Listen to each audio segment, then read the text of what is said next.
Je m'appelle Julien, j'ai 32 ans.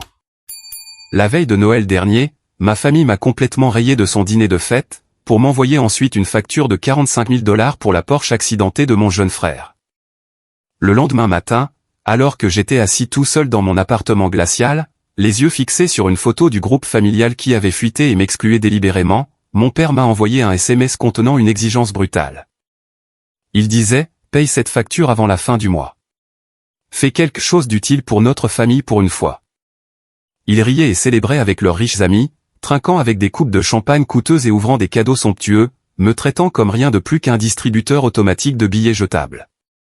Mais il y avait un secret énorme qu'ils ignoraient. L'entreprise technologique que je bâtissais discrètement à partir de rien depuis des années venait de conclure un rachat d'entreprise massif. Cet accord a fait de moi un milliardaire et le propriétaire majoritaire de l'immeuble même que l'entreprise de logistique de mon père louait pour son siège social. Et maintenant, il supplie à genoux devant la grille de sécurité de mon Penthouse, confronté à une faillite totale et à un procès massif qui va les ruiner. Avant que je ne vous raconte exactement ce qui s'est passé, cliquez sur « J'aime » si vous croyez en la justice contre les familles toxiques. Et n'oubliez pas de me dire d'où vous regardez dans les commentaires ci-dessous. Votre soutien compte énormément. Maintenant, revenons au moment précis où toute ma vie a basculé. Le message est arrivé juste au moment où les portes de l'ascenseur se refermaient alors que je montais vers mon appartement. C'était le soir du réveillon de Noël. Le hall de mon immeuble était d'un calme troublant, décoré d'un modeste sapin en plastique qui sentait légèrement la cannelle artificielle et la cire pour sol. J'étais épuisé par une semaine de travail brutal de 80 heures. J'ai sorti mon téléphone de la poche de mon lourd manteau d'hiver, m'attendant à des vœux de fin d'année ou peut-être à un rapide message de ma mère pour prendre des nouvelles. Au lieu de cela, une seule ligne de texte provenant de la discussion de notre groupe familial a brillé intensément sur l'écran sombre de mon téléphone. Le message disait « Le dîner commence à 19h pile. Ne soyez pas en retard. » Sous ce texte froid et exigeant se trouvait une photographie en haute résolution. Je me suis complètement arrêté de marcher. Mes bottes semblaient cimentées au sol de l'ascenseur. J'ai zoomé sur l'image. C'était une immense et magnifique table à manger en acajou dressée avec la porcelaine fine de notre famille, des verres à vin en cristal et une énorme dinde rôtie trônant parfaitement au centre. Chaque place de cette immense salle à manger était occupée. Ma mère, Eleanor, souriait de manière rayonnante en bout de table, portant un tout nouveau collier de perles. Mon père, Arthur, se tenait à l'autre extrémité, levant un verre de vin rouge coûteux pour un toast triomphant. Mon jeune frère, Oliver, riait aux éclats à côté de sa nouvelle petite amie. J'ai reconnu des tantes, des oncles et même quelques riches voisins de leur communauté fermée et huppée. Chaque siège était occupé par un visage souriant et joyeux, sauf le mien. Il n'y avait même pas de chaise vide prévue pour moi. Pas de couvert réservé. J'étais simplement effacé.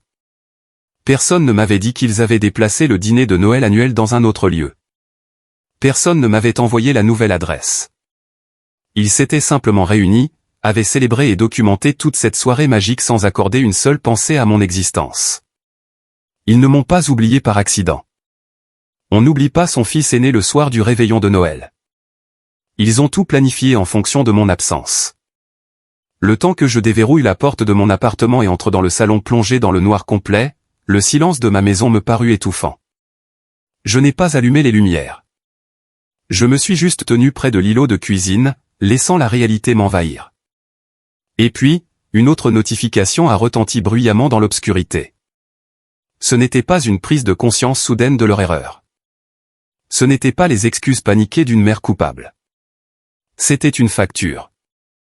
Le document joint à l'email était une facture de réparation automobile d'un montant exact de 45 000 $. Elle détaillait spécifiquement des réparations pour une grave collision frontale, une peinture personnalisée assortie et un alignement structurel du châssis sur une Porsche 911 blanche immaculée. La Porsche d'Oliver, le véhicule exact que mon père lui avait bêtement acheté comme cadeau de remise des diplômes pour le récompenser d'avoir à peine terminé un diplôme inutile. Il n'y avait aucune salutation jointe à l'email. Il n'y avait aucune explication sur ce qui était arrivé à la voiture, juste une phrase brutale et exigeante de mon père, Arthur. Il avait écrit « Règle ça avant la fin du mois ». J'ai posé mes clés sur le comptoir en marbre froid.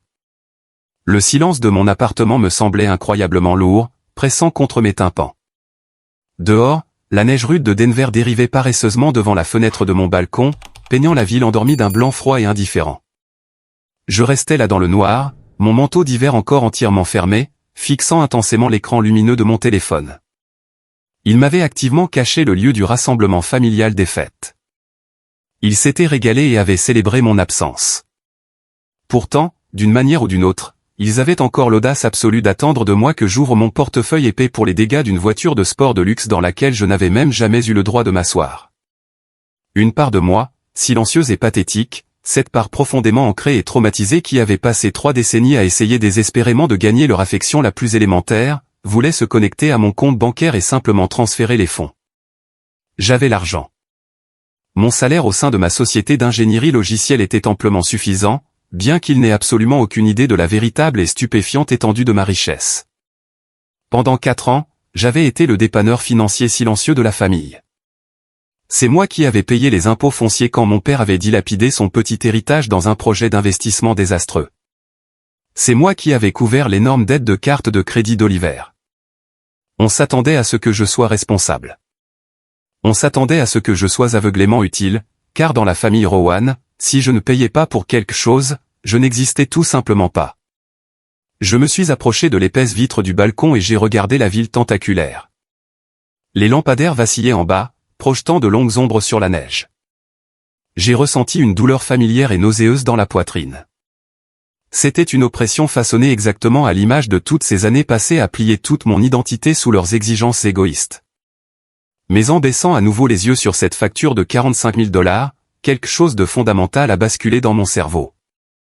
C'était une sensation physique, une clarté froide et tranchante s'installant directement le long de ma colonne vertébrale. J'ai ouvert mon ordinateur portable.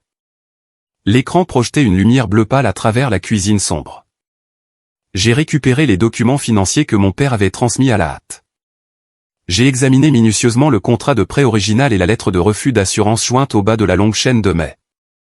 La Porsche était entièrement financée au nom d'Oliver, Arthur étant désigné comme co-emprunteur financier principal. Mon nom ne figurait nulle part sur ces documents juridiques. Légalement, financièrement et moralement, ce désastre n'était pas mon fardeau à porter. J'ai pris mon téléphone. Je n'ai pas appelé mon père pour lui hurler dessus. Je n'ai pas envoyé de SMS à ma mère pour pleurer et lui demander pourquoi je n'étais pas assez bien pour m'asseoir à sa table. À la place, j'ai composé le numéro du service client ouvert 24 heures sur 24 de la banque de financement automobile de luxe indiqué en haut du document de prêt. Une voix calme et automatisée m'a guidé à travers le menu jusqu'à ce qu'un opérateur humain réponde enfin. « Bonsoir. Comment puis-je vous aider ce soir ?» a demandé le conseiller. J'ai parlé calmement, ma voix totalement dépourvue d'émotion, froide et précise. Je dois signaler un véhicule pour une saisie immédiate. Les propriétaires légaux ont fait défaut sur les garanties de réparation, et le conducteur principal est totalement incapable de remplir ses obligations financières. J'ai fourni le numéro d'identification du véhicule, NIV, la plaque d'immatriculation et l'adresse exacte du domicile où je savais qu'Oliver garait cette ridicule voiture démolie. L'opératrice a marqué une pause, visiblement surprise par l'efficacité glaciale de cet appel tardif. Elle a traité les informations, vérifié les normes dette impayées que mon père cachait désespérément à la banque, et a confirmé l'ordre de saisie. L'équipe de récupération sera dépêchée dès demain matin, a-t-elle déclaré fermement. Je l'ai remercié et j'ai raccroché. J'ai posé l'appareil face contre terre sur le comptoir. L'appartement est resté parfaitement immobile. Il n'y a pas eu de grande explosion, pas de musique dramatique en arrière-plan. Mais dans cette cuisine sombre et calme, le garçon désespéré qui voulait l'approbation de sa famille est enfin mort. Et l'homme qui était prêt à démanteler complètement leur vie confortable est né. La dépanneuse arrivait. Mais la véritable tempête ne faisait que gagner en force. Pour comprendre pleinement la folie absolue de cette facture de 45 000 $, il faut comprendre les fondations toxiques de la dynamique de la famille Rowan. J'ai grandi dans une maison de banlieue méticuleusement entretenue où le silence avait beaucoup plus de poids que les mots dits, et où l'amour parental était une monnaie très restreinte réservée strictement à un seul enfant. Mon père, Arthur, était un homme qui communiquait presque exclusivement par ordre bref et sec. Il était cadre moyen dans une entreprise de logistique régionale, un homme totalement obsédé par l'illusion de la richesse plutôt que par son accumulation réelle. Il se souciait profondément de ce que les voisins chuchotaient par-dessus les clôtures, de sa position perçue lors des réunions de l'association des copropriétaires locales, et de présenter l'image de la famille américaine parfaite et sans faille. Derrière les portes closes, il était rigide, impitoyable et profondément peu sûr de sa propre médiocrité. Ma mère, Eleanor, était l'architecte silencieuse de cette façade familiale. Elle portait des cardigans pastels, cuisinait des tartes élaborées pour les ventes de charité du quartier et possédait une capacité terrifiante et discrète à manipuler la réalité avec un sourire doux et condescendant. Elle ne haussait jamais le ton de colère. Elle ne jetait jamais d'assiette. Elle ajustait simplement la vérité, déformant les faits et rejetant la faute jusqu'à ce que cela corresponde à son récit préféré. Elle adoucissait chaque angle agressif créé par mon père. Mais elle ne s'est jamais interposée pour me protéger. Et puis il y avait Oliver, mon frère cadet de 3 ans pile. Il était l'enfant d'or incontesté. L'héritier présomptif d'un trône familial entièrement fait de cartes de crédit au plafond dépassé, de faux prestiges et de secrets profondément enfouis. Même enfant, Oliver portait son sentiment de supériorité avec aisance, comme un costume sur mesure. Il était naturellement athlétique, bruyant et possédait ce genre de charme téméraire et insouciant qui poussait les adultes à lui pardonner instantanément la moindre transgression. J'étais l'exact opposé. J'étais calme, profondément analytique et infiniment fasciné par la mécanique interne des ordinateurs et des systèmes logiciels. Je me souviens distinctement d'un après-midi d'hiver glacial, alors que j'avais 14 ans. J'avais passé 3 mois éreintants à tondre les pelouses du quartier et à déblayer la neige lourde des allées juste pour acheter des pièces de rechange. Finalement, j'ai traîné une vieille tour d'ordinateur jetée provenant d'un magasin d'occasion local en plein centre de notre cuisine impeccable. J'ai étalé avec enthousiasme la carte mère poussiéreuse, les fils emmêlés et les minuscules ventilateurs de refroidissement sur la table à manger. Je construisais mon tout premier serveur opérationnel. Je n'avais aucune formation officielle. Je n'avais aucune idée de ce que je faisais, mais je ressentais un sentiment de fierté profond. Je créais quelque chose d'entièrement mien à partir de rien d'autre que de la ferraille. Mon père est rentré du travail, sa lourde mallette en cuir à la main, portant encore son manteau d'hiver qui laissait couler la neige fondue sur le parquet. Il n'a pas demandé ce que je construisais. Il n'a pas regardé le câblage complexe que j'avais essayé d'assembler minutieusement. Il a simplement jeté un regard noir sur la table, son visage se tordant en un masque de pur dégoût. « Débarrasse immédiatement cette ordure de la table », a-t-il exigé, sa voix coupant mon enthousiasme comme une lame. « C'est une perte de temps complète. Regarde-toi. On dirait un récupérateur de ferraille. Fais quelque chose de concret de ta vie, Julien. » Juste derrière lui, Oliver, âgé de 12 ans, s'est glissé sans effort sur une chaise. Il tenait une crosse de crosse, la crosse, toute neuve et incroyablement chère que mon père lui avait spontanément achetée l'après-midi même. Le visage rigide et en colère de mon père s'est instantanément adouci en un sourire rayonnant et sincèrement fier. « Ça, » a dit Arthur en pointant directement le nouvel équipement de sport d'Oliver, « c'est un véritable investissement qui demande du talent. » Sa voix n'avait jamais cette intonation lorsqu'il s'adressait à moi.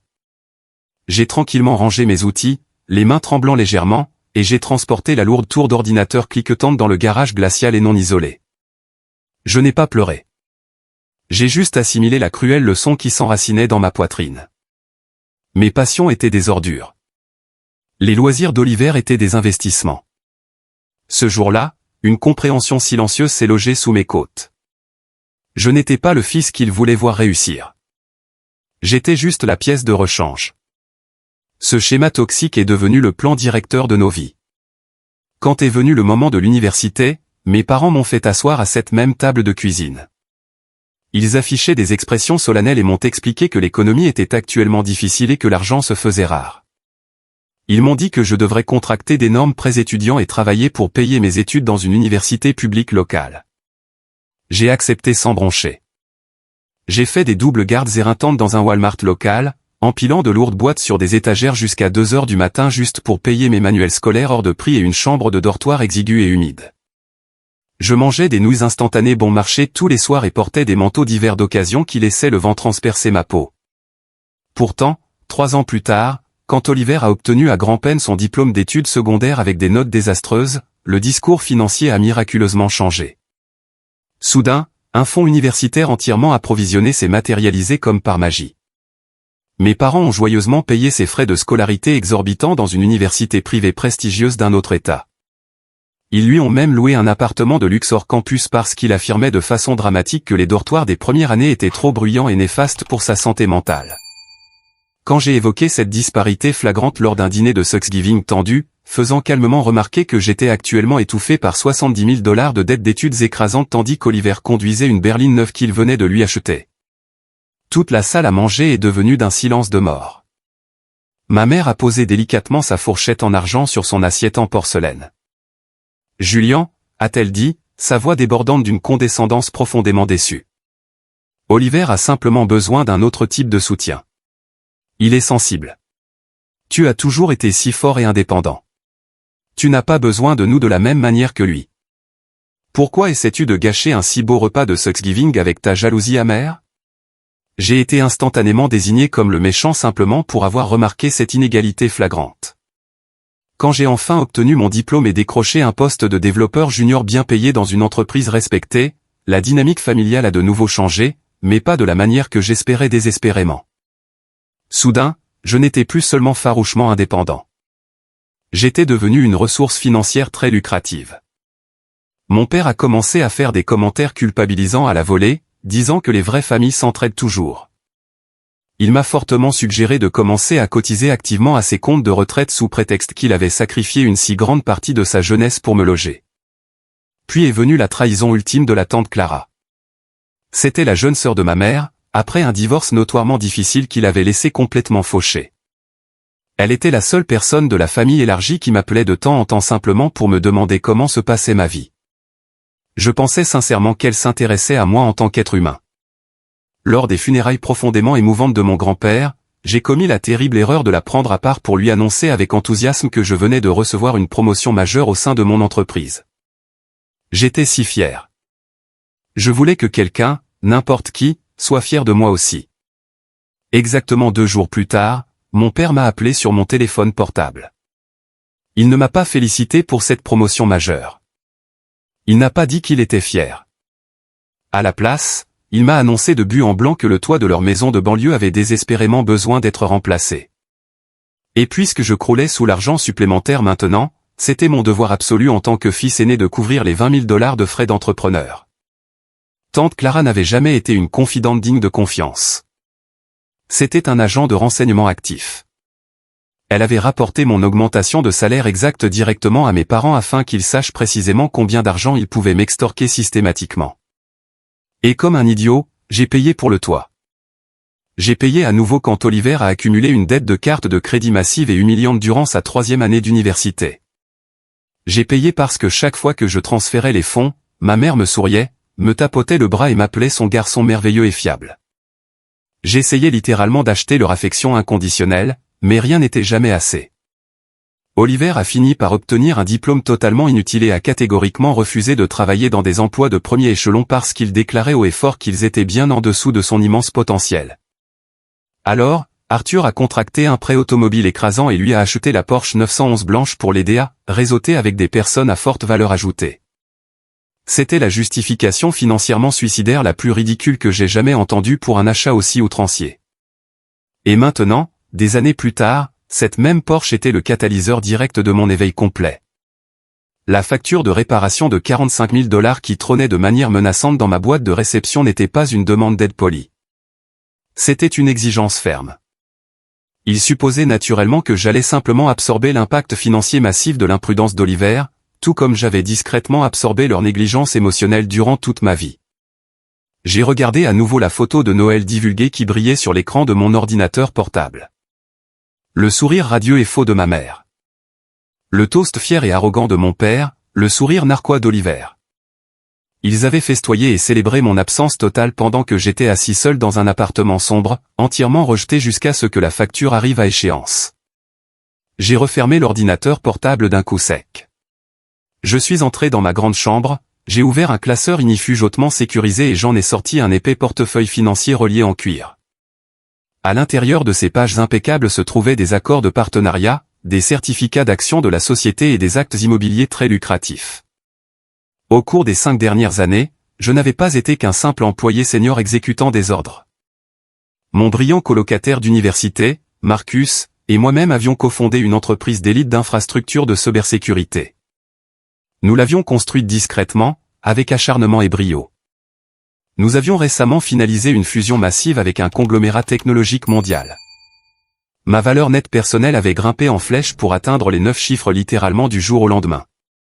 De plus, grâce à une fiducie immobilière anonyme et agressive, j'avais récemment acheté plusieurs propriétés commerciales de premier choix directement dans le quartier financier du centre-ville.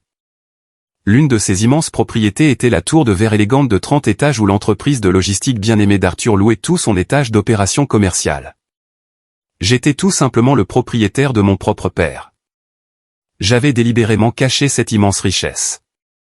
Je savais avec une certitude absolue que si ma famille découvrait le succès massif que j'avais bâti, ils s'abattraient sur moi comme une nuée de sauterelles, ils exigeraient agressivement que je leur achète des demeures tentaculaires, que je finance le mode de vie somptueux d'Oliver indéfiniment et que je finance leur pitoyable délire de grandeur.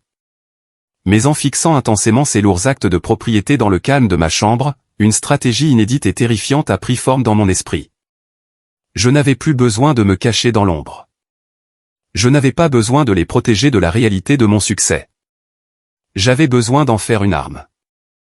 Le matin du 26 décembre s'est levé avec un ciel d'une clarté de cristal et un froid glacial sur la silhouette de Denver. Je me suis réveillé incroyablement tôt, avant même que le soleil ne franchisse les montagnes. L'adrénaline vive des décisions de la nuit précédente vibrait encore intensément dans mes veines. Avant de faire face à l'inévitable et explosive réaction à la saisie de la voiture, j'avais besoin de faits précis et incontestables.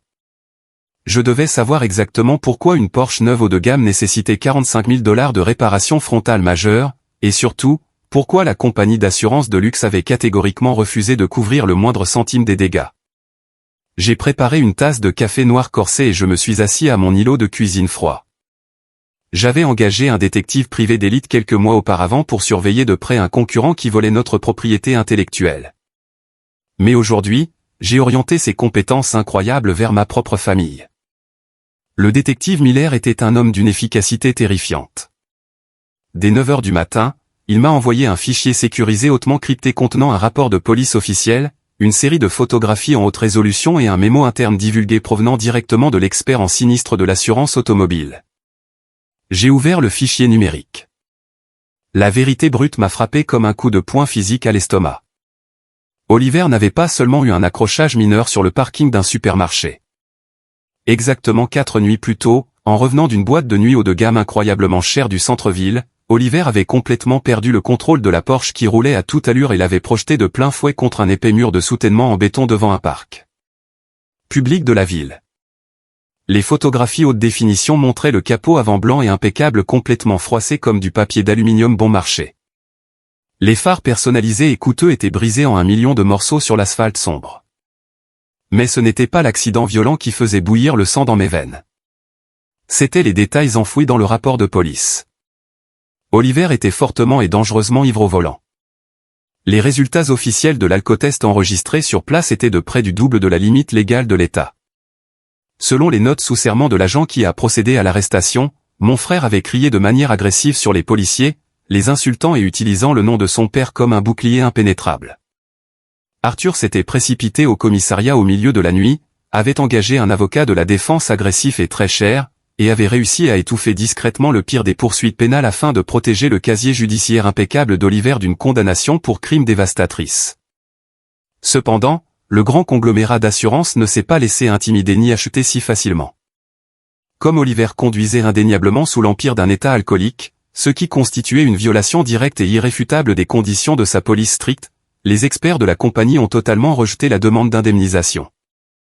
Ils ont entièrement annulé sa couverture coûteuse, laissant l'énorme fardeau financier entièrement à la charge des propriétaires du véhicule. Oliver était un criminel imprudent qui avait gravement mis en danger des vies innocentes, et Arthur avait dépensé des milliers de dollars pour un avocat habile afin de balayer tout le désastre sous le tapis. Et maintenant, le lendemain matin, il voulait que je paie aveuglément pour les dégâts.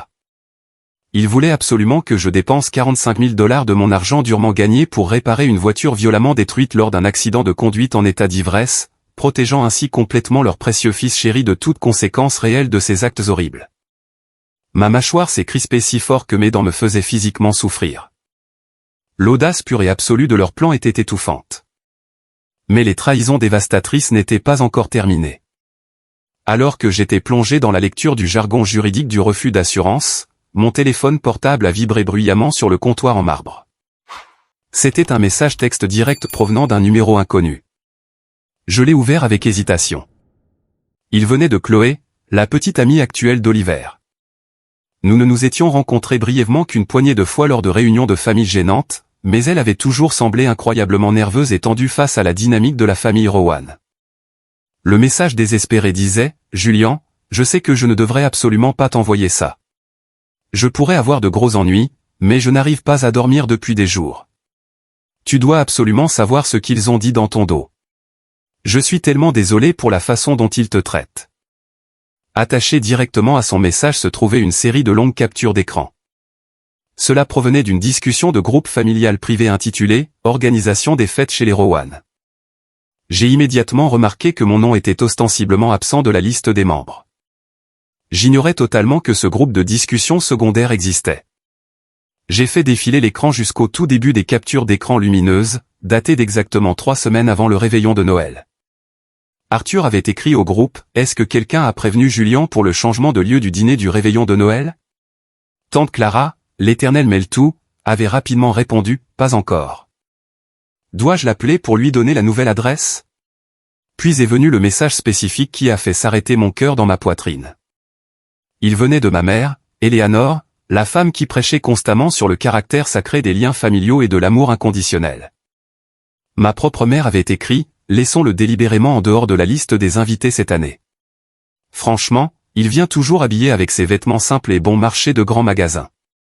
Il reste assis toute la soirée avec cet air sérieux et misérable sur le visage. Cela plombe toute l'ambiance festive. Nous essayons d'impressionner sérieusement nos nouveaux voisins riches cette année, Arthur. Je ne veux pas que Julian soit assis là à jouer le martyr déprimé et à ruiner complètement l'esthétique de la soirée. Nous allons simplement lui mentir et lui dire que nous avons décidé de ne pas célébrer les fêtes cette année. Oliver s'était immédiatement joint à la conversation avec un emoji qui rit, Dieu merci. Il est tellement déprimant de toute façon. Bonne idée, maman. Arthur avait rapidement conclu cette conversation écœurante, parfait. C'est décidé. Mais je lui enverrai absolument l'énorme facture pour la voiture d'Oliver le lendemain matin. S'il ne vient pas dîner, il peut au moins se rendre utile financièrement pour cette famille à distance. J'ai fixé l'écran lumineux d'un regard vide. Ma propre mère, elle ne m'avait pas simplement oublié par accident. Elle n'avait pas perdu mon numéro. Elle avait activement et vicieusement milité pour m'exclure parce que ma présence physique, la présence du fils loyal qui payait ses factures, qui réglait leurs problèmes sans fin, qui se tuait à la tâche, ruinait son esthétique superficielle. J'étais considéré comme ayant un aspect trop pauvre pour son dîner mondain. J'étais trop déprimant pour leur vie parfaitement arrangée et entièrement fausse. J'ai serré le bordure du comptoir en marbre jusqu'à ce que mes articulations deviennent d'un blanc éclatant. La douleur sourde et persistante dans ma poitrine, l'espoir pathétique et persistant qu'ils n'étaient peut-être que des gens étourdis faisant des erreurs, tout s'est évaporé instantanément. Cela a été violemment remplacé par un brasier rugissant, dévorant, un enfer absolu de rage pure et légitime. Ils me considéraient comme un être inférieur, un serviteur, un accessoire laid et indésirable qui n'était toléré que brièvement lorsqu'ils distribuaient de l'argent pour résoudre leurs problèmes. Soudain, mon téléphone a vibré violemment sur le comptoir. L'écran s'est allumé intensément. C'était Arthur qui appelait. Je n'ai pas répondu. Je suis resté parfaitement immobile et je l'ai regardé sonner, le son aigu résonnant bruyamment dans l'appartement calme et vide. Il a rappelé. Puis Eleanor a appelé. Ensuite, le nom d'Oliver a clignoté sur l'écran. Les notifications frénétiques ont commencé à s'accumuler en une vague désespérée et infinie. J'ai regardé l'horloge au mur. Je savais exactement ce qui se passait. Il était 10h15. L'équipe professionnelle de saisie de la banque opérait avec une efficacité militaire impitoyable. J'ai déverrouillé mon téléphone et j'ai enfin ouvert le groupe de discussion principal de la famille. Les messages paniqués arrivaient si vite qu'ils se confondaient sur l'écran. Oliver, Julian, réponds à ce foutu téléphone tout de suite. Il y a des hommes dans notre allée. Arthur, Julian, qu'est-ce que tu viens de faire bordel? La banque est là. Ils emportent la Porsche. Réponds à ton foutu téléphone sur le champ. Eleanor, Julian, s'il te plaît, réponds-nous. Ton père fait une énorme crise de panique dans le salon. Dis à ces hommes affreux d'arrêter. Oliver, ils ont attaché la voiture. Ils la traînent dans la rue. Tu as complètement ruiné ma vie, espèce d'enfoiré. J'ai lu chaque mot de panique. Je n'ai pas ressenti la moindre once de pitié. Je n'ai pas ressenti de culpabilité. Pour la première fois de toute ma vie, j'ai éprouvé un sentiment euphorique et terrifiant de contrôle absolu. J'ai tapé une réponse unique et parfaitement précise dans cette discussion de groupe chaotique. La banque a légitimement récupéré sa propriété parce que l'emprunteur a fait défaut de manière grave. Je ne suis pas votre banque. Je ne suis pas votre dépanneur financier, et je ne vais certainement pas ruiner mon esthétique personnelle pour payer les erreurs criminelles d'un conducteur ivre. J'ai appuyé sur envoyer. Puis, sans l'ombre d'une hésitation, j'ai bloqué définitivement tous leurs numéros sur mon téléphone. J'ai éteint complètement l'appareil, je suis allé directement dans ma salle de bain et j'ai ouvert la douche. L'eau brûlante a coulé sur moi, éliminant enfin les tout derniers vestiges du fils obéissant et pathétique que j'étais autrefois. La tempête avait officiellement touché terre, et je me tenais pile au centre, absolument imperturbable. À midi, la ville glaciale s'activait bruyamment au rythme du trafic frénétique de la préfète. J'ai conduit ma berline modeste et incroyablement discrète à travers les rues enneigées et grises du centre-ville de Denver, me fondant parfaitement dans la masse des navetteurs. Mon téléphone restait complètement silencieux sur le siège passager, éteint grâce au blocage absolu que j'avais imposé à chaque membre de ma famille.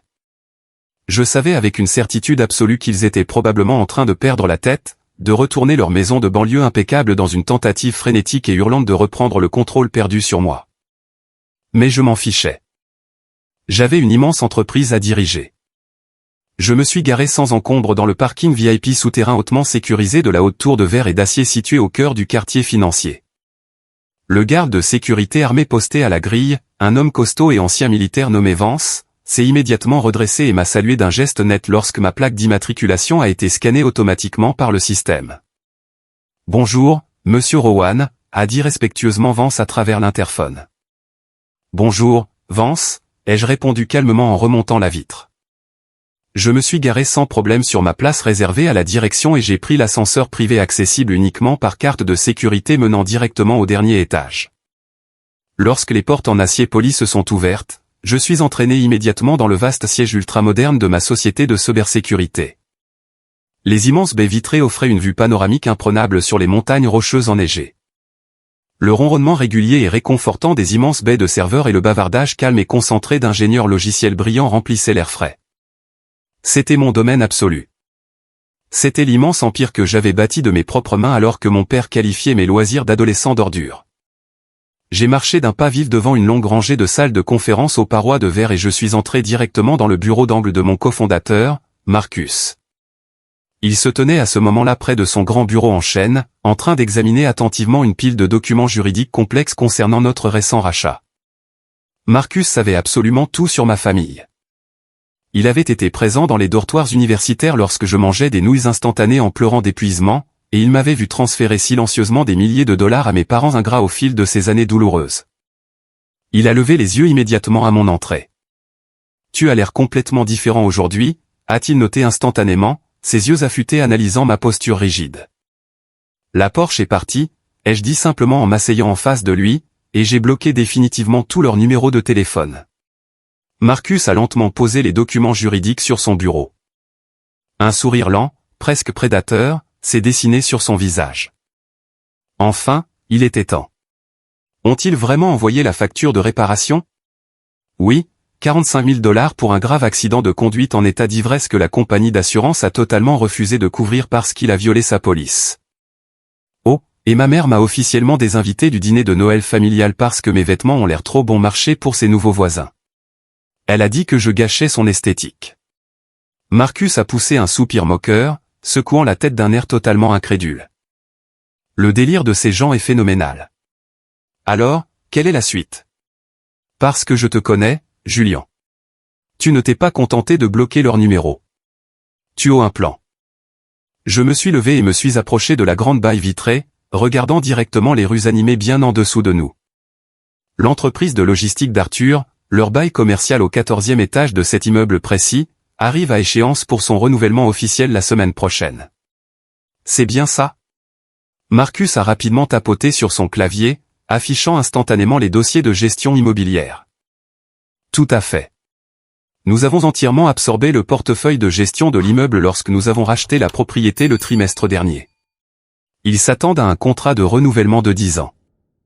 Ils n'ont absolument aucune idée que l'immeuble a changé de main, et encore moins que tu es l'actionnaire majoritaire principal de la holding.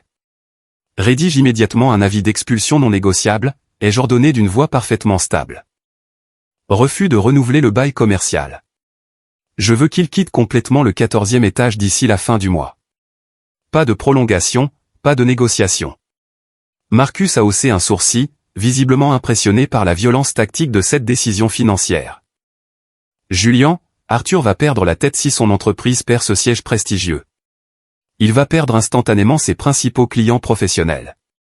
Cela va détruire complètement sa réputation professionnelle.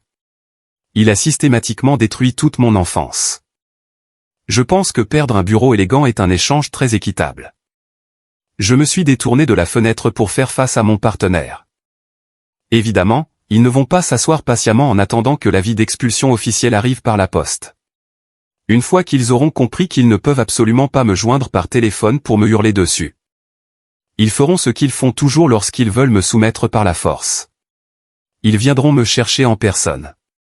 Marcus a froncé les sourcils, croisant les bras. Tu penses qu'ils vont vraiment venir ici? Au siège de l'entreprise. Je le garantis absolument, ai-je dit avec une certitude sombre. Arthur croit encore que je ne suis qu'un modeste prestataire informatique louant un petit bureau dans un espace de coworking partagé. Il pense fermement qu'il peut débarquer ici, m'embarrasser publiquement devant mes patrons et me forcer physiquement à payer pour les bêtises d'Oliver pour sauver la face. Il utilise l'humiliation publique comme une arme pour me contrôler. Je me suis approché du bureau et j'ai décroché la ligne téléphonique interne sécurisée. J'ai composé directement le numéro du chef de la sécurité, Vance, au comptoir du hall principal au rez-de-chaussée. Vance, c'est Julian. Oui, monsieur. Que puis-je faire pour vous? Cet après-midi, un homme d'un certain âge nommé Arthur Rowan, probablement accompagné d'une femme et d'un jeune homme d'une vingtaine d'années, va inévitablement tenter de pénétrer dans l'immeuble. Ils vont exiger bruyamment de me voir. Ils seront probablement extrêmement agressifs, hostiles et arrogants. Compris, monsieur. Voulez-vous que mon équipe leur refuse physiquement l'entrée aux portes d'accès et les escorte hors de la propriété? A demandé Vance, son ton passant instantanément en mode opérationnel. Non, ai-je répondu doucement, fixant mon reflet sur la paroi en verre poli. Laissez-les entrer. Laissez-les monter par l'ascenseur directement jusqu'au hall principal de notre étage de direction. Mais rassemblez toute votre équipe de sécurité. Lorsqu'ils commenceront inévitablement à crier et à faire un scandale, je veux que chaque membre de mon conseil d'administration et chaque employé de l'étage voient exactement qui ils sont. N'intervenez pas et ne les touchez pas avant que je n'en donne le signal absolu. Reçu, monsieur Rowan. Nous serons fin prêts. J'ai raccroché le téléphone. Marcus était appuyé contre son bureau, les bras croisés. Un regard de respect profond et silencieux se lisait sur son visage. Tu les conduis droit dans un piège géant et inéluctable, a dit doucement Marcus. Je leur donne exactement ce qu'ils désirent désespérément, ai-je répondu en ajustant soigneusement les poignets de mon costume sur mesure de grande valeur. Ils veulent un public captif. Ils veulent montrer au monde entier exactement le pouvoir qu'ils ont sur moi. Je ne fais que leur fournir la scène pour leur dernière représentation. Je suis sorti du bureau de Marcus et je me suis dirigé d'un pas déterminé vers la grande salle de conférence de la direction. Nous avions une réunion importante de planifier avec nos principaux investisseurs, notamment Monsieur Sterling, un capital risqueur milliardaire qui me traitait pratiquement comme le fils qu'il n'avait jamais eu. Le timing était absolument parfait et redoutable. Je me suis assis calmement en bout de l'immense table de conférence en acajou, classant mes rapports financiers trimestriels. Mon cœur ne s'emballait pas. Mes mains ne tremblaient pas d'un millimètre. J'ai ressenti un calme étrange et absolument envahir tout le corps. La grande tempête faisait rage à travers la ville, balayant l'autoroute alors que mon père roulait furieusement vers mon bureau pour accomplir sa terrible vengeance. Ce qu'il ignorait complètement, c'est qu'il dirigeait son ego fragile et dérisoire droit vers une forteresse imprenable de milliardaires. J'ai regardé l'horloge numérique sur le mur. 15h45. D'une minute à l'autre. La tension à l'intérieur de l'immense salle de conférence de la direction, au dernier étage de la tour, était absolument palpable. C'était pourtant une énergie très productive et incroyablement électrique. Nous étions assis autour d'une superbe table de conférence en acajou fabriquée sur mesure qui s'étirait sur près de 6 mètres à travers la pièce spacieuse. Les baies vitrées panoramiques allant du sol au plafond offraient une vue dégagée sur le paysage enneigé de Denver, avec les majestueuses montagnes rocheuses se profilant tranquillement au loin sous le soleil vif de l'hiver. À l'autre extrémité de la lourde table en bois était assis Monsieur Sterling. C'était notre principal investisseur en capital risque, un homme d'affaires incroyablement avisé dont la fortune personnelle dépassait facilement le produit intérieur brut de plusieurs petites nations insulaires. À ses côtés se tenaient 3 de nos meilleurs avocats spécialisés dans le droit des sociétés, vêtus d'impeccables costumes sur mesure de grande valeur, notre directeur financier incroyablement pointu, et Marcus, mon brillant cofondateur et ami farouchement fidèle. Nous étions plongés dans la discussion des dernières étapes très lucratives de notre rachat d'entreprise massif. Nous parlions de centaines de millions de dollars d'actifs liquides, d'une expansion internationale agressive sur les marchés européens et d'acquisitions stratégiques d'immobilier commercial. C'était sans aucun doute le sommet absolu de ma carrière professionnelle. Mais pendant que les esprits brillants qui m'entouraient débattaient avec passion des subtilités du droit fiscal international et de la restructuration d'entreprises, mon propre esprit tenait un compte à rebours silencieux, précis et très attendu. À 16h12 précises, les lourdes doubles portes en verre dépoli du hall principal de l'entreprise, situé juste à l'extérieur de notre salle de conférence insonorisée, ont été poussées avec violence. Même à travers les parois acoustiques incroyablement épaisses de la suite de direction, j'ai pu entendre instantanément le vacarme chaotique qui éclatait à l'extérieur. Cela a commencé par le murmure bas et confus de nos réceptionnistes hautement qualifiés qui tentaient de maintenir l'ordre professionnel, pour dégénérer rapidement en une dispute bruyante et incroyablement odieuse qui résonnait le long des couloirs de marbre poli. Je n'en ai absolument rien à foutre de vos foutus protocoles de sécurité d'entreprise. Une voix profondément familière et d'une arrogance écœurante a retenti à travers le hall, assez fort pour faire vibrer les cloisons vitrées. Je cherche Julian Rowan. Je suis son père, et vous allez me dire exactement dans quel petit box minable il se cache en ce moment même avant que je ne vous fasse licencier. Marcus a complètement arrêté sa présentation au milieu de sa phrase, éteignant le pointeur laser dans sa main. Il m'a regardé directement à travers la large table en acajou, une lueur de connivence prédatrice brillant instantanément dans ses yeux sombres. Monsieur Sterling a froncé les sourcils, ajustant lentement ses lunettes de lecture coûteuses à monture dorée sur le nez. C'était un homme qui exigeait la perfection absolue, et il était visiblement agacé par cette perturbation soudaine et hautement non professionnelle qui se produisait devant nos portes hautement sécurisées. Julian, a dit Monsieur Sterling d'une voix basse et grave qui imposait un respect immédiat à toutes les personnes présentes dans la pièce. Qui diable hurle ainsi dans notre hall d'accueil privé comme un parfait déséquilibré? Devons-nous appeler les autorités locales? C'est malheureusement mon père, Monsieur Sterling, ai-je répondu calmement, sans rompre un seul instant le contact visuel avec l'investisseur milliardaire. À en juger par les voix secondaires que j'entends, ma mère et mon jeune frère se sont joints au spectacle. Ils sont venus agressivement exiger que je paie personnellement les factures de réparation automobile incroyablement chères de mon frère à la suite d'un accident de conduite en état d'ivresse. Je m'excuse sincèrement pour cette interruption spectaculaire de notre ordre du jour, mais comme nous l'avons brièvement évoqué lors de notre dîner de la semaine dernière, il s'agit d'une affaire personnelle nécessaire à régler, qui requiert mon attention immédiate. M. Sterling s'est lentement adossé dans son fauteuil en cuir moelleux, joignant délibérément le bout de ses doigts. Il connaissait toute l'histoire toxique. Je l'avais informé en détail des risques de sécurité et des responsabilités financières que représentait ma famille. Eh bien, a dit Sterling, un sourire froid et d'une dureté incroyable se dessinant lentement sur ses lèvres ridées. Je vous en prie, laissez-les entrer. Voyons le genre de personne qui pense assez bêtement pouvoir prendre d'assaut mon immeuble et formuler des exigences. J'ai glissé ma main sous le rebord de la table de conférence et j'ai appuyé sur le petit bouton d'interphone caché relié directement au poste de sécurité. Vance, demandez à vos gardes de périmètre de se retirer. Laissez-les franchir le point de contrôle principal. Ouvrez les portes de la salle de conférence et laissez-les entrer. Quelques secondes insoutenables plus tard, les lourdes et massives doubles portes de notre salle de conférence de direction ont été poussées avec violence. Elles ont été poussées si agressivement que les poignées métalliques ont heurté les butoirs muraux en caoutchouc avec un claquement sec qui a fait sursauter l'un des avocats d'affaires sur son siège. Et il se tenait là, la famille Rowan, sans aucun filtre dans toute leur gloire toxique, arrogante et profondément délirante. Arthur menait l'assaut avec agressivité. Son visage affichait une nuance de rouge cramoisi sombre, signe médical très clair de sa tension artérielle qui grimpait dangereusement en flèche. Il portait son costume gris bon marché de cadre moyen classique, qui semblait incroyablement déplacé dans cet environnement luxueux. Il pointait un index épais et tremblant directement dans ma direction. Juste derrière lui se tenait ma mère, Eleanor.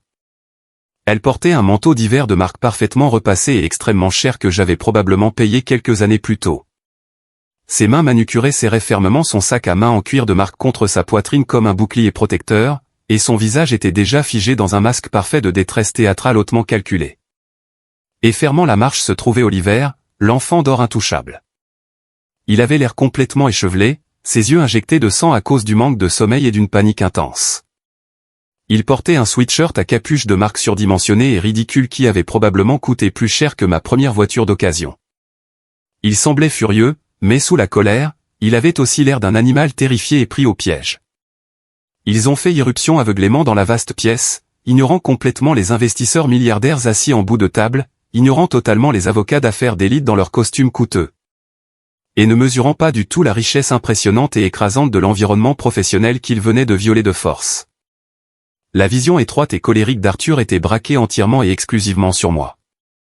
Il croyait fermement que je ne faisais que louer un bureau temporaire bon marché dans un espace de coworking partagé. Il pensait que les personnes influentes et riches assises autour de cette immense table étaient mes patrons stricts et impitoyables. Il était tout à fait prêt à utiliser l'humiliation publique, qui avait toujours été son arme favorite et la plus efficace, pour forcer ma soumission financière totale. Julien, a hurlé Arthur de toutes ses forces, s'élançant agressivement en avant et abattant violemment sa lourde main sur la table en acajou impeccable. Le claquement fort et agressif a résonné nettement dans la grande pièce silencieuse. Espèce d'ingrat, de pathétique projet de fils. Debout tout de suite, et explique-toi devant ta famille. Je ne me suis pas levé. Je n'ai pas bougé un seul muscle. Je suis resté assis parfaitement immobile dans mon fauteuil de direction ergonomique en cuir sur mesure, légèrement adossé, mes mains jointes calmement sur mes genoux. J'ai levé les yeux vers son visage rouge et ruisselant de sueur avec une indifférence glaciale absolue. Bonjour, Arthur. Tu interromps actuellement une réunion financière confidentielle très importante. Je n'en ai absolument rien à faire de ta petite réunion informatique de merde, a crié Arthur, postillonnant littéralement sur le bois poli de la table. Tu as appelé la banque. Tu as eu le culot incroyable d'appeler cette foutue banque pour leur dire de saisir immédiatement la voiture d'Oliver. As-tu la moindre idée de l'humiliation insupportable que nous venons de subir ce matin? Nos voisins incroyablement riches regardaient par leurs fenêtres. Cette dépanneuse bruyante a traîné sa magnifique Porsche blanche dans notre rue impeccable sous les yeux de tout le monde. Tu nous as couverts de honte. Ce n'est absolument pas sa Porsche, les jeux corrigés calmement, d'une voix totalement neutre, dépourvue de toute réaction émotionnelle. C'est la Porsche de la banque. Parce que vous avez tous les deux fait un défaut de paiement complet sur ce prêt automobile massif et que la compagnie d'assurance a totalement rejeté la demande de réparation exorbitante. J'ai simplement fait mon devoir de citoyen et informé les propriétaires légitimes de l'emplacement actuel du véhicule afin qu'ils puissent récupérer leur propriété volée. Tu devais absolument payer cette facture, a soudainement crié Oliver, sortant courageusement de l'ombre de notre père. Son visage était tordu par une rage d'enfant gâté pure et absolue. Il pointait un doigt tremblant vers mon visage. Tu gagnes un salaire confortable maintenant. Tu paies toujours mes affaires quand j'en ai besoin. Tu savais que j'avais désespérément besoin de cette voiture de luxe pour mes événements de réseautage d'élite. Tu as complètement gâché ma vie juste parce que tu faisais une petite crise de colère enfantine et pathétique pour une stupide invitation à dîner. Eleanor s'est immédiatement avancée, posant une main maternelle qu'elle voulait réconfortante à plat sur la poitrine d'Oliver, jouant son rôle désigné de pacificatrice avec une perfection écœurante. Elle m'a regardé directement, les yeux remplis de larmes de crocodile feintes et hautement calculées qu'elle savait invoquer sur commande. Julien, comment peux-tu être si incroyablement cruel et sans cœur envers ta propre famille, a gémi ma mère à voix haute, sa voix parfaitement modulée pour ressembler à celle d'une victime tragique et blessée. Un simple malentendu, ai-je demandé doucement, haussant un sourcil dubitatif. C'est exactement comme cela que nous l'appelons officiellement maintenant? Oui, c'était un malentendu, a aboyé Arthur, jetant un regard agressif aux autres hommes d'affaires assis calmement dans la pièce. Il essayait visiblement d'impliquer mes prétendus supérieurs dans ce drame familial toxique afin de me faire licencier immédiatement. J'exige de parler à votre directeur général, ou à quiconque est responsable de cet étage. Votre employé que voici est un individu profondément instable et incroyablement égoïste qui abandonne complètement sa propre famille dans ses heures financières les plus sombres. Je veux qu'il soit officiellement réprimandé. Je veux qu'il soit licencié. Je vais détruire sa réputation professionnelle dans toute la ville si vous ne le sanctionnez pas immédiatement. L'audace incroyable et ahurissante de cette menace agressive flottait lourdement dans l'air de la salle de conférence. Arthur se tenait là, le torse bombé, respirant bruyamment par le nez, convaincu de détenir le pouvoir absolu et sans partage de mettre fin à ma carrière de quelques mots forts et autoritaires. Il pensait fermement que le silence stupéfait des autres hommes assis à la table traduisait leur choc et leur horreur face à mon prétendu comportement indigne. Il n'avait absolument aucune idée que ce silence de plomb était en réalité l'expression d'une pitié profonde, écrasante et incroyablement grande face à son ignorance embarrassante. J'ai lentement jeté un coup d'œil à Marcus. Marcus m'a simplement rendu mon regard avec un sourire de requin, terrifiant et prédateur, qui dévoilait ses dents. J'ai regardé mon avocat principal. Il était calmement occupé à polir ses lunettes coûteuses avec un mouchoir en soie, absolument imperturbable face à l'homme qui hurlait dans son costume bon marché. Puis j'ai de nouveau levé les yeux vers mon père furieux. J'ai délibérément laissé ce lourd silence s'étirer pendant 5 longues secondes, tendu et interminable. Je voulais qu'il ressente pleinement le sommet enivrant de son faux pouvoir. Je voulais qu'il savoure cette illusion de contrôle juste avant que je ne la détruise complètement, définitivement et pour toujours. « As-tu enfin fini ton caprice, Arthur ?» ai-je demandé doucement, ma voix coupant le silence de la pièce. « Je n'aurai absolument pas fini tant que tu n'auras pas sorti ton téléphone pour transférer exactement 45 000 $ sur mon compte bancaire afin de régler ce désastre humiliant que tu as causé par pur égoïsme. » a exigé Arthur, frappant de nouveau violemment la table de son poing fermé pour l'effet dramatique. Tu nous dois ça. Tu nous es redevable pour toute ta pitoyable existence. Le piège s'était maintenant refermé. Il se tenait exactement là où je le voulais. La scène était parfaitement plantée. Le public fortuné observait attentivement, et les coupables arrogants venaient de livrer leur dernier monologue accablant. À l'autre bout de la table en acajou, Monsieur Sterling s'est raclé la gorge de manière lente et délibérée. Le son était très doux, à peine plus qu'un grondement sourd, mais il transportait une autorité absolue, indiscutable et terrifiante. Arthur a instantanément tourné la tête vers cet homme plus âgé aux cheveux gris, se préparant à déverser un autre flot de plaintes et d'exigences. Mais quelque chose dans le regard de glace, perçant, de ce milliardaire a figé mon père sur place. L'aura brute et pure d'extrême richesse et de puissance qui émanait de Monsieur Sterling était impossible à ignorer. Monsieur Sterling s'est lentement levé de son fauteuil confortable. Et a boutonné sa veste de costume sur mesure, incroyablement chère, avec une précision lente, délibérée et calculée. « Laissez-moi m'assurer que j'ai bien tout compris », a dit Monsieur Sterling, sa voix d'une fluidité incroyable mais lourdement teintée d'une intention mortelle. « Vous passez en force devant notre service de sécurité privée armé et hautement qualifié dans le hall d'accueil. Vous interrompez de manière agressive et violente une réunion de fusion d'entreprises hautement confidentielle de plusieurs millions de dollars. Et vous exigez de parler au supérieur direct de cet employé spécifique afin de demander à grands cris son licenciement. »« Oui, exactement. » a répliqué Arthur sur un ton agressif, bien que sa voix forte et légèrement fléchie sous le regard fixe et intense du milliardaire. Il a désespérément besoin d'apprendre le respect. Il doit connaître sa place exacte dans la hiérarchie de cette famille. Monsieur Sterling a laissé échapper un rire bref, glacial et totalement dénué d'humour qui a envoyé un frisson visible et terrifiant le long de la colonne vertébrale d'Eleanor. Monsieur Rowan, vous vous tenez actuellement dans la salle de conférence exécutive hautement sécurisée d'une propriété d'entreprise entièrement privée. L'homme sur lequel vous criez en ce moment comme un déséquilibré n'est certainement pas un employé. Julian est le directeur général, le fondateur visionnaire d'origine et l'actionnaire majoritaire absolu de toute cette multinationale. Il est mon partenaire commercial d'égal à égal. Il n'a absolument pas de supérieur. C'est lui qui dirige. Cette pièce lui appartient. Cette entreprise lui appartient et, pour être tout à fait franc, il pourrait acheter et revendre votre pitoyable existence tout entière avant le petit déjeuner. La bouche d'Arthur s'est ouverte en grand, sa mâchoire semblant se décrocher. Le rouge cramoisi de sa colère a instantanément quitté son visage ruisselant de sueur, le laissant pâle comme un ballon dégonflé. Quoi? Non. Non, c'est statistiquement impossible. Julien est juste un informaticien de niveau intermédiaire. Il travaille pour un salaire de base. Il répare des ordinateurs. Je ne travaille plus pour un salaire de base depuis plus de 5 ans, Arthur, ai-je dit d'un ton ferme, me levant enfin lentement de mon fauteuil. J'ai boutonné calmement ma veste de costume, projetant une aura de contrôle total et inébranlable. J'ai contourné lentement et délibérément l'immense table de conférence pour me poster à quelques pas de ma famille pétrifiée et stupéfaite. Croyez-vous honnêtement que j'allais rester au bas de l'échelle pour toujours, ai-je demandé, ma voix résonnant dans la pièce. Pendant que vous étiez occupé à vénérer la médiocrité d'Oliver et à me traiter comme un portefeuille sur pattes, j'étais en train de bâtir un empire. J'ai construit cette entreprise technologique mondiale à partir de rien, de mes propres mains. J'ai personnellement orchestré cette fusion internationale majeure.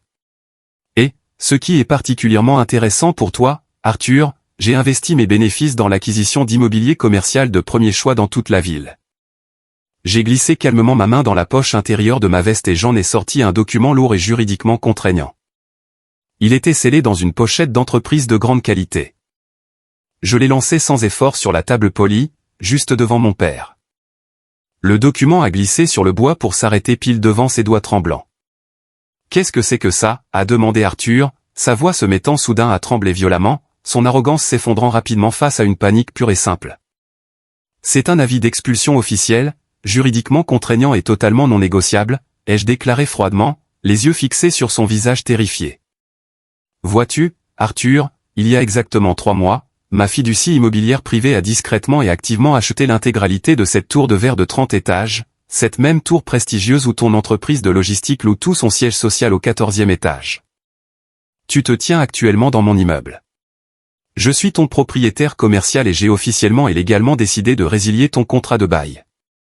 Toi et ton entreprise en faillite avez exactement 14 jours pour évacuer ma propriété privée avant que mon équipe de sécurité armée ne jette physiquement vos bureaux et vos ordinateurs sur le trottoir. Le silence de plomb qui a suivi cette déclaration a été absolu. C'était le genre de silence assourdissant et terrifiant qui survient immédiatement après l'explosion d'une bombe. Arthur fixait l'avis d'expulsion comme s'il s'agissait d'un serpent venimeux prêt à frapper. Ses mains ont commencé à trembler de manière incontrôlable. Il savait précisément ce que signifiait ce document dévastateur. Si son entreprise de logistique perdait soudainement son siège prestigieux en plein centre-ville, elle perdrait instantanément ses clients les plus importants, qui exigeaient ce standing. Le cauchemar logistique et financier que représentait le déménagement d'une entreprise entière en seulement 2 semaines allait mener son affaire fragile et endettée tout droit à la faillite. Eleanor a laissé échapper un hoquet d'horreur pure. Ses genoux ont fléchi. Elle a lâché son sac à main de marque qui est tombé sur le sol, le cuir heurtant bruyamment le parquet. « Famille » ai-je répété lentement, prononçant ce mot comme s'il avait le goût d'un poison toxique sur ma langue. « C'est ce que nous sommes officiellement, une famille ?» J'ai sorti mon téléphone portable de ma poche et j'ai déverrouillé l'écran. J'ai ouvert le fichier sécurisé crypté que mon détective privé m'avait envoyé plus tôt ce matin-là. J'ai brandi l'écran lumineux pour que Oliver, Eleanor et Arthur puissent le voir parfaitement. C'était le rapport de police officiel très détaillé, complet, incluant les résultats d'alcotest accablant et les photos haute résolution de la Porsche blanche entièrement détruite. Oliver a reculé d'un coup, terrifié, jusqu'à ce que son dos heurte la vitre froide de la salle de conférence. Son visage a pris une teinte blafarde et nauséeuse. 45 000 $, ai-je dit, ma voix augmentant de volume, remplissant la grande pièce de ma colère légitime et trop longtemps contenue. Vous avez exigé que je paie exactement 45 000 $ pour réparer une voiture de luxe qu'Oliver a encastrée de plein fouet dans un mur en béton alors qu'il conduisait dans un état d'ivresse noire. Vous avez menti à la banque de financement. Vous avez commis une fraude à l'assurance massive et hautement illégale en essayant désespérément de cacher la conduite en état d'ivresse. Vous avez engagé un avocat très cher pour étouffer les poursuites pénales. Et après tout cela, vous avez l'audace incroyable et phénoménale d'essayer de me faire porter l'intégralité de ce fardeau financier. Julien, baisse d'un ton, bordel, a chuchoté Arthur avec désespoir, regardant autour de lui avec une panique totale, terrifié à l'idée que les riches investisseurs présents dans la pièce entendent chaque mot des secrets illégaux de sa famille. Je ne me tairai certainement pas, ai-je rétorqué d'un ton sec, faisant un pas en avant, faisant reculer mon père terrifié. Je me suis tu pendant 32 misérables années. Je me suis tu quand tu as balayé mes efforts en qualifiant mes passions d'ordures. Je me suis tu quand tu m'as manipulé pour que je paie ton nouveau toit, pendant que la tante Clara espionnait secrètement mon salaire. Je me suis tu quand tu as vidé mes économies universitaires pour les donner à ton fils chéri qui ne fait rien de sa vie. Mais j'ai fini de me taire. J'ai rapidement fait glisser mon doigt sur mon écran, affichant la deuxième preuve, encore plus dévastatrice. C'étaient les captures d'écran du groupe de discussion familiale privée, les messages cruels envoyés directement par ma propre mère. « Et toi, Éléanore ?» ai-je dit, tournant lentement mon regard de glace vers la femme qui m'a mis au monde. Elle tremblait de tout son corps, des larmes de terreur coulant sur son visage maquillé. « Tu te tenais là il y a exactement 2 minutes, pleurant sur un prétendu malentendu concernant notre dîner de Noël. Dis-moi la vérité, maman, est-ce que mes vêtements simples de grand magasin gâchent encore ton esthétique ? Suis-je encore trop déprimant pour être vu par tes voisins riches et snobs ? » J'ai commencé à lire ces messages à haute voix, ma voix dégoulinant d'un mépris acide, laissons-le délibérément en dehors de la liste des invités cette année. Franchement, il vient toujours habillé avec ses vêtements simples et bon marché. Je ne veux pas que Julien soit assis là à jouer le martyr déprimé et à ruiner complètement l'esthétique de la soirée. Nous allons simplement lui mentir. J'ai arrêté de lire et j'ai plongé mes yeux directement dans les siens. Éléanore a rapidement couvert sa bouche de ses mains tremblantes, éclatant en sanglots. Sa façade parfaite de banlieusarde chic et fausse venait de voler en éclats publiquement et pour toujours. « Vous ne m'avez pas oublié par accident ?» ai-je murmuré, la vérité froide coupant l'air de la pièce. « Vous m'avez activement effacé », et Arthur a enchaîné avec empressement en écrivant fièrement, « Je lui envoie la facture.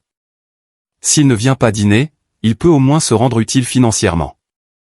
Voilà exactement ce que je suis pour vous, un portefeuille, un serviteur décérébré, un perdant utile et pathétique que vous tolérez à peine lorsque vous avez désespérément besoin d'argent pour financer votre fausse vie. » J'ai fait un pas en arrière, ajustant calmement les revers de mon costume, retrouvant mon sang-froid glacial et professionnel. J'ai regardé ces 3 personnes debout devant moi, complètement démasquées. Mon père, un cadre moyen brisé, terrifié et exposé aux yeux de tous. Ma mère, une menteuse profondément manipulatrice et publiquement révélée, et mon frère, un enfant lâche et criminel qui s'apprêtait à affronter le monde réel. J'ai officiellement et définitivement fini de me faire exploiter, ai-je déclaré avec une assurance absolue. La banque a déjà récupéré la Porsche. L'avis d'expulsion officiel est servi.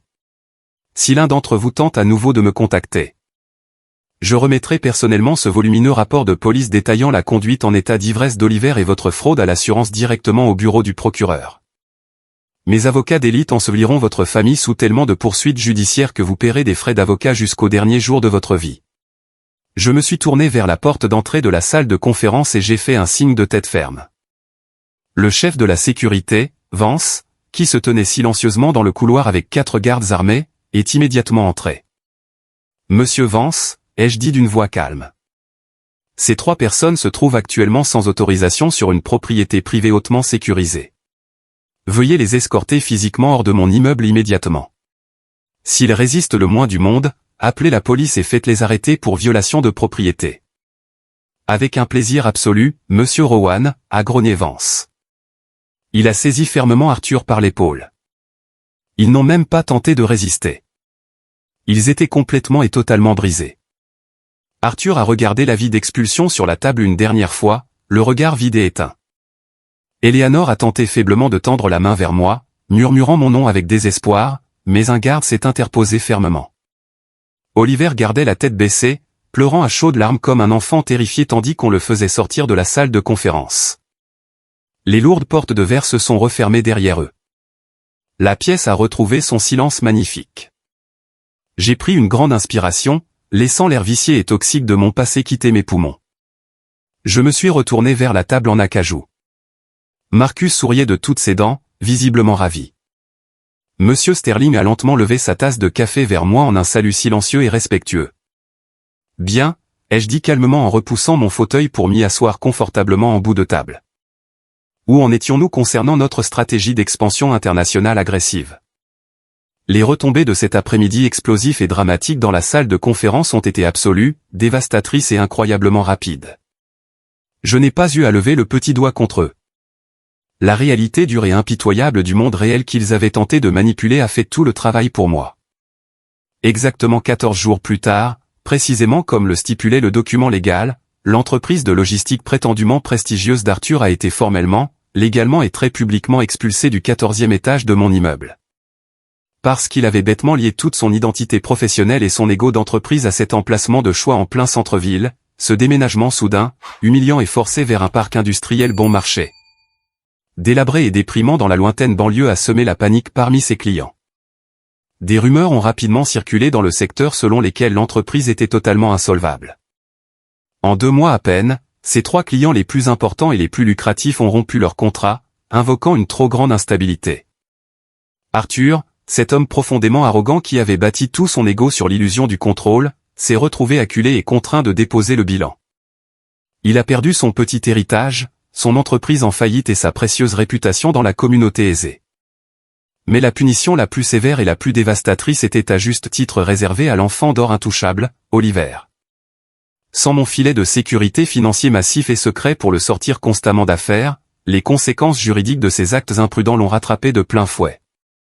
La banque de financement automobile de luxe l'a poursuivi avec succès devant les tribunaux civils pour récupérer le solde de la Porsche détruite.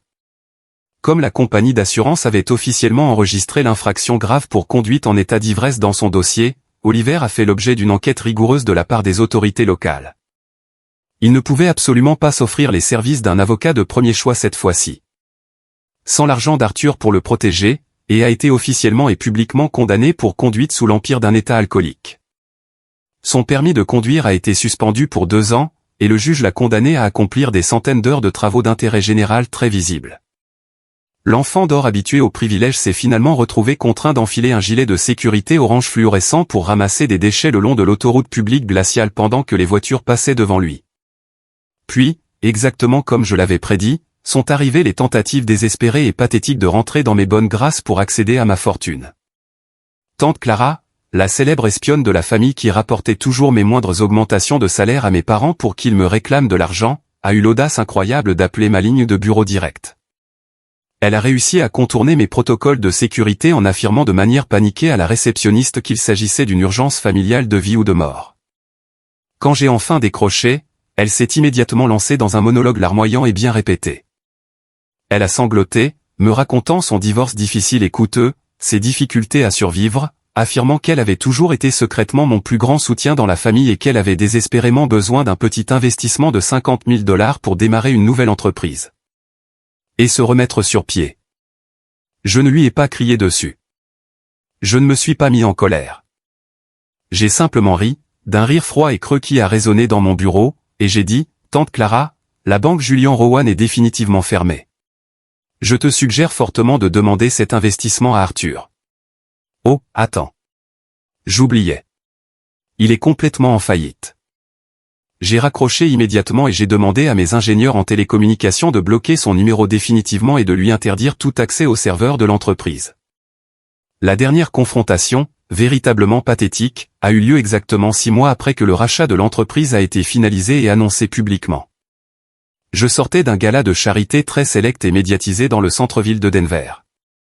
Les paparazzis locaux faisaient crépiter leurs flashs alors que je me dirigeais vers ma voiture privée blindée qui m'attendait. Soudain, une femme frêle, complètement méconnaissable et paniquée, a franchi de force les cordons de sécurité en velours. C'était Eleanor, ma propre mère. Elle avait l'air terrifiante et misérable. Sa garde-robe de manteau de marque avait disparu, remplacée par un pull bon marché, élimé et incroyablement fin. Le stress profond de la faillite publique d'Arthur, combiné au démêlé judiciaire d'Oliver, l'avait visiblement vieilli d'une décennie entière.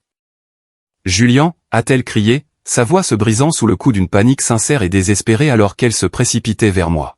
« Julian, s'il te plaît, tu devais absolument t'arrêter et me parler. » Mon équipe de sécurité privée s'est immédiatement avancée pour l'intercepter, lui barrant physiquement le passage. Mais j'ai levé une main calme, leur faisant signe de reculer. Je suis resté immobile sur le trottoir de béton froid et humide, les lumières de la ville se reflétant dans les flaques d'eau, et j'ai regardé de haut cette femme brisée qui m'avait délibérément et cruellement effacé de sa table familiale. « Qu'est-ce que tu veux exactement, Eleanor ?» ai-je demandé d'une voix totalement dépourvue de chaleur, de pitié ou d'affection familiale.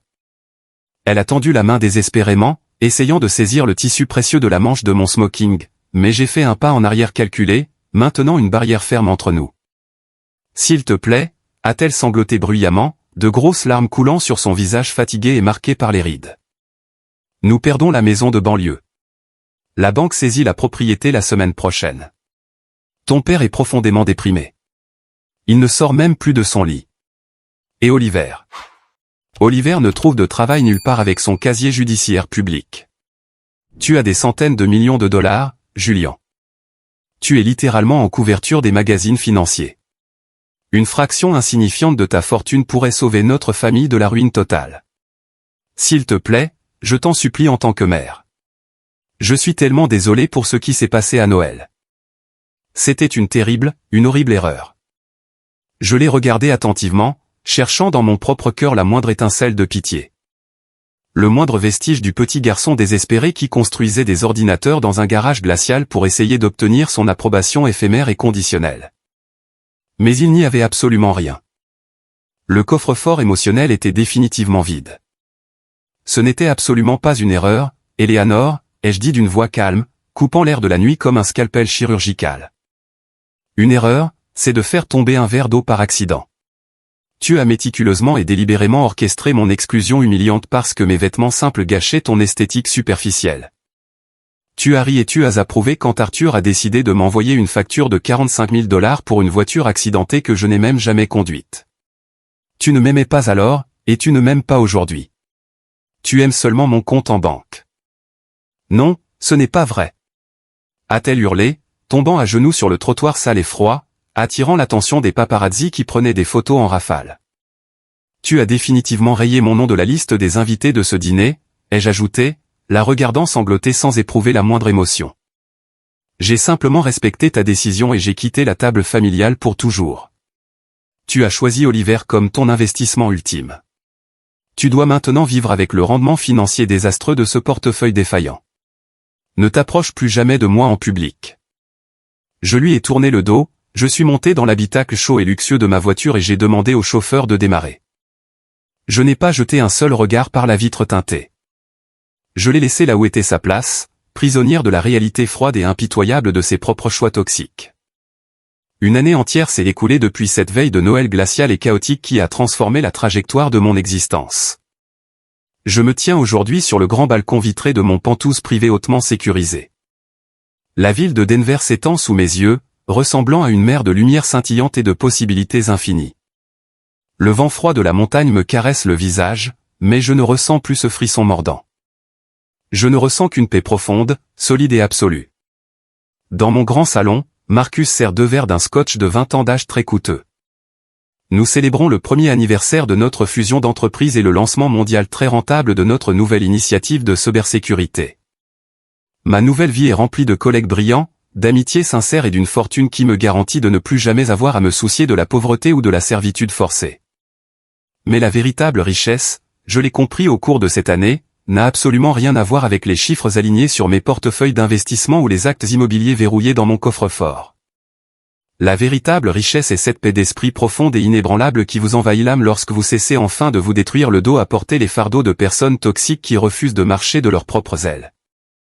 Pendant plus de 30 ans, j'ai cru que ma valeur d'être humain dépendait de mon utilité financière. Je pensais que si je payais assez de factures, si je réglais assez de catastrophes évitables, si j'encaissais assez de violences psychologiques, ma famille finirait par m'aimer sincèrement. Je pensais que la distance douloureuse entre nous était mon propre échec, un défaut fondamental de ma part en tant que fils. Je me trompais tellement. Certaines personnes toxiques et brisées ne veulent pas d'un fils aimant ou d'un frère attentionné. Elles veulent simplement une éponge émotionnelle et un distributeur de billets inépuisables. Elles veulent quelqu'un sur qui déverser leurs déchets pour que leur vie superficielle paraisse propre aux yeux du monde. En appelant la banque pour faire saisir cette Porsche, je n'ai pas seulement mis fin à l'exploitation financière, j'ai brisé les chaînes invisibles qui me liaient à leur manipulation depuis des décennies. J'ai cessé de chercher leur approbation pour exister. J'ai arrêté d'attendre une invitation hypocrite à une table où je n'étais pas le bienvenu. J'ai construit ma propre table, et je n'y invite que des personnes qui respectent mon esprit, honorent mes limites et apprécient ma présence authentique.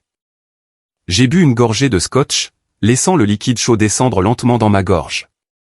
J'ai contemplé la ville lumineuse, me sentant léger et libre. Les gens pensent souvent que le plus difficile avec une famille toxique est de lâcher prise, d'affronter les cris ou le silence de glace. Ce n'est pas le cas.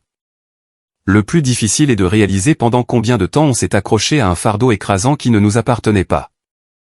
Et dans cette prise de conscience, quelque chose de profond change en vous pour toujours. Le silence paisible de votre appartement cesse d'être perçu comme une absence douloureuse, il commence à résonner comme une liberté glorieuse et totale. Avez-vous déjà vécu une situation similaire avec une famille manipulatrice ou toxique? Avez-vous déjà été utilisé comme le dépanneur financier de service ou le bouc émissaire émotionnel, pour ensuite être abandonné au moment où vous aviez le plus besoin d'eux? N'hésitez pas à partager votre histoire personnelle dans les commentaires ci-dessous. Vous n'êtes pas seul dans ce combat difficile, et poser des limites fermes et inébranlables est la première étape essentielle vers votre liberté totale. N'oubliez pas de vous abonner pour ne pas manquer les prochains récits. Restez fort, protégez votre paix, et ne laissez jamais personne vous faire croire que vous n'êtes qu'une option jetable.